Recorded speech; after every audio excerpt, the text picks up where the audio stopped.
मुलांना गोष्टी ऐकायला आवडतात, तशाप्रमाणे गोष्टीमध्ये ज्या ज्या कृती दिलेल्या असतात त्या कृतीप्रमाणे कृती करायला सुद्धा आवडते. शाळेमधले अनेक घटक आहेत अभ्यासक्रमातले, त्या अभ्यासक्रमावरच्या घटकावरचे छोटे छोटे कार्यक्रम जर आपण मुलांना बसवायला मदत केली, सुरुवात दाखवली आणि त्या पद्धतीने आपण बसवून घेतली, तर भूगोल, गणित, इतिहास, विज्ञान यासारख्या विषयावरचे 5-5 मिनिटाचे सांस्कृतिक कार्यक्रम मुलं बसवतात. ह्या कार्यक्रमामध्ये मुलं हावभाव करून बोलत असतात, अवरोयुक्त बोलत असतात, अनेक भाषिक शब्दांचा वापर करत असतात, अनेक अवघड संकल्पना सहजगत्या मुलं सांस्कृतिक कार्यक्रमाच्या आधारे समजावून सांगून देऊ शकत असतात. नमस्कार, मी आहे विषम संख्या. या संख्येच्या एकक स्थानी 1, 3, 5, 7, 9 हे अंक असतात.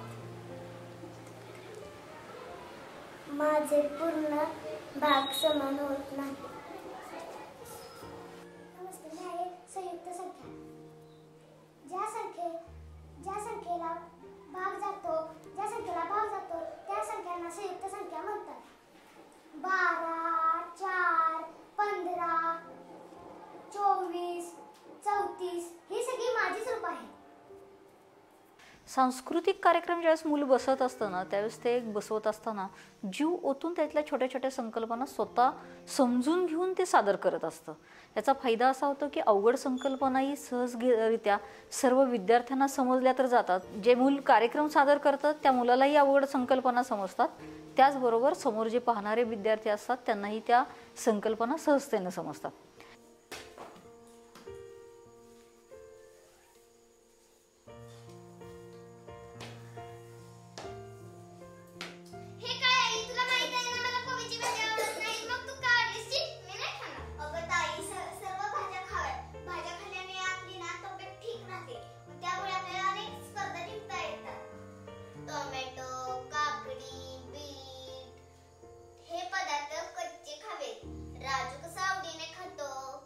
शिक्षकांनी आठवड्याला असे कार्यक्रम बसवून घ्यायला हवेत.